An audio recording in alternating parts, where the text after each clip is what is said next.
What's up, Cardfighters? Clark here from Vanguard Central, coming at you with an updated Shadow Paladin Revenger 16G Zone deck profile. Stand up, Vanguard! Alright, so our starter is Judge by Revenger. So when your unit with Phantom hits, you can put them into the soul and grab 2 grade 1s and put them as res.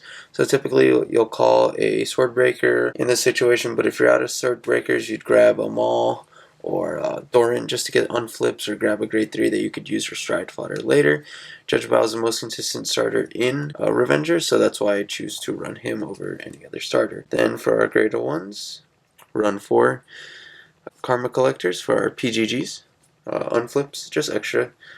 And then 2 Swordbreakers for the extra draws that we get off Judge Bao. Then we run 2 Stride Fodder, because we don't want to be ditching our Abyss when we have Stride Fodders in hand. So 2 is good because the deck is able to get what it wants.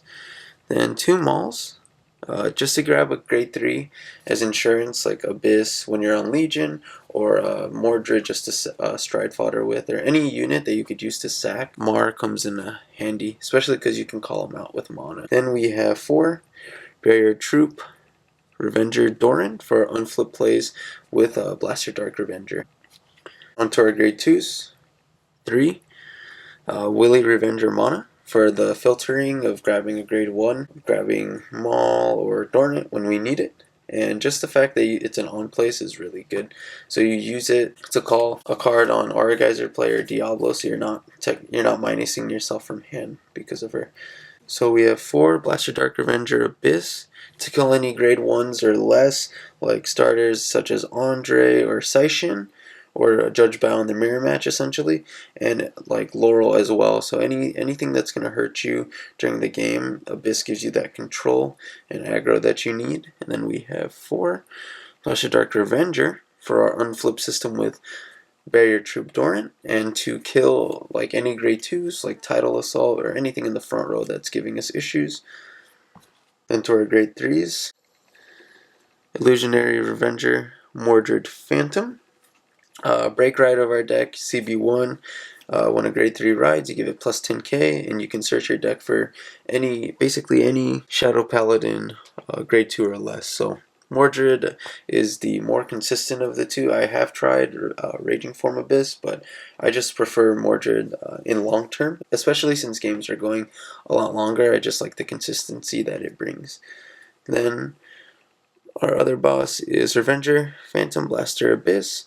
So when he legions at the end of battle, you can CB2, retire 3, and then swing again for a restand. So he's netting you 4 cards off that, which you're turning your field into hand, which is really good. Just very consistent boss, and Legion is never bad. Onto our triggers, we have 4 Healing Revenger, obviously to heal damage and to use for our G Guardians.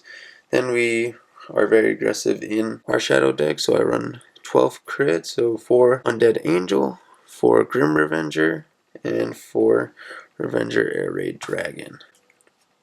Onto our strides, I run 1 Grim Recruiter for the on hit, just to flush out a PG, because if they don't guard it, I essentially just get a free card out of my deck, which I think is really good. Then we run 3 of the Supremacy Black Dragon Aura Geyser Dragon. So typically you'll use these 2 just to take 5 cards out of your deck, and then I do run the 1 Doomed in case I ever need to retire a field drastically, but normally just the 2 Aura Geyser is really good in the deck. And then I do run 1 Madu in case I get onto Legion and I need to grab an extra attacker like late game, or Stride Fodder, anything like that. Madu is just very consistent. Then one of the finishers of the deck, Dark Dragon Phantom Blaster Diablo for CB1 plus 10k and a crit.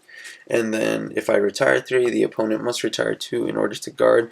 So sometimes you could just hold all your retiring units in your hand until you can go all out and then retire with Diablo. So it's really cheap and really easy to accomplish, or just use him as a Saint Blow, so he does a really good job. Then the other finisher outside of Abyss and Diablo would be Dark Dragon Spectral Blaster Diablo. I run 2. So skill is I'll have to Soul Blast 1 and retire a unit, and then at the end of battle that this unit attacks, I'll have to CB2 and retire 3. So same thing as Abyss, but I get to have 4 checks as well. So really good. You know, if I'm sitting on Mordred all game and I somehow didn't get the Abysses to my hand that I needed, I can use those counter blasts that I have open for Spectral Blast or Diablo, which I think is really useful. And I have multiple things to unflip, like a Doomed or the extra Aura Geyser that I have over there. Then I run 1 Sea Breeze, just in case anyone misride or just forgot about it. I can go right into Diablo immediately, so right after Sea Breeze. So.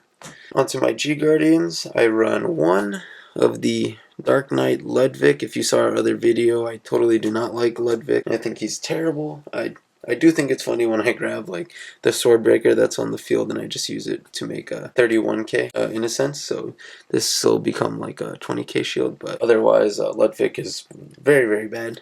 Then I run 1 Dismal for any control matches that I just want to keep one of my rear guard safe on the board, or like a DP for example, and then 1 Screw to guard the unguardable. I only run 3 G guards just because I feel the deck will filter really well in order for me to grab like the PGs I need, and the G guards will come in handy guarding like fat rears, or Screw will come in handy guarding really big Vanguard, so then I can just, you know, I'll have a bunch of 3s in hands, I can just sack that for the payment of Screw. Alright, hope you guys enjoyed the deck profile. If you have any comments, leave them down in the comments section below. Anything that'll make the deck better. If you think Shadows will get any more future support, of course, because Kanzaki is training. Otherwise, Vanguard Central out.